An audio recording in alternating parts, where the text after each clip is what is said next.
बहुत समय पहले की बात है। भारत के एक समृद्ध राज्य विजयनगर में राजा वीर प्रताप सिंह और रानी चंद्रकला का शासन था। राजा वीर प्रताप सिंह अपने अद्भुत पराक्रम, न्यायप्रियता और रणकौशल के लिए प्रसिद्ध थे, जबकि रानी चंद्रकला अपनी अनुपम सौंदर्य, बुद्धिमत्ता और साहस के लिए जानी जाती थीं। यह जोड़ी प्रजा के लिए आदर्श थी।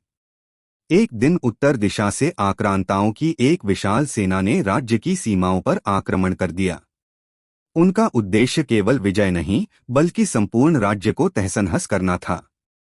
राजा वीर प्रताप सिंह ने तुरंत युद्ध का ऐलान किया और अपने सेनापतियों के साथ रणभूमि की ओर प्रस्थान किया। परंतु यह युद्ध साधारण नहीं था। शत्रु की सेना कहीं अधिक शक्तिशाली और रणनीति में चतुर थी। जब युद्ध चरम पर था, तब शत्रु ने छलपूर्वक राजमहल पर आक्रमण करने की योजना बनाई। रानी चंद्रकला ने यह समाचार मिलते ही राजमहल की रक्षा का बीड़ा उठाया। उन्होंने महल की स्त्रियों और सेविकाओं को युद्ध के लिए प्रशिक्षित किया था। उन्होंने नारी शक्ति की एक मिसाल पेश करते हुए स्वयं तलवार उठाई और महल की रक्षा में डट गईं। राजा वीर प्रताप ने जब यह सुना कि उनकी रानी युद्धभूमि में स्वयं शत्रुओं से जूझ रही हैं, तो उनके हृदय में गर्व और चिंता दोनों उमड़ पड़ी।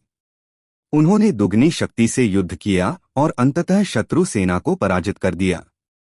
राज्य की विजय के बाद राजा ने रानी चंद्रकला को रणभूमि में अपने समकक्ष वीरता का दर्जा दिया। उन्होंने कहा, मेरी तलवार की धार जितनी तेज है, उतना ही दृढ़ रानी का साहस है। रानी चंद्रकला को रणकन्या की उपाधि दी गई और उनकी गाथा पीढ़ियों तक लोकगीतों और कथाओं में गाई जाती रही। इस वीर गाथा ने यह सिद्ध कर दिया कि एक राजा की शक्ति केवल तलवार में नहीं, बल्कि उसकी रानी के समर्पण और साहस में भी छिपी होती है। यह कहानी आज भी प्रेरणा देती है कि जब साहस और प्रेम एक साथ खड़े हों, तब कोई भी दुश्मन जीत नहीं सकता।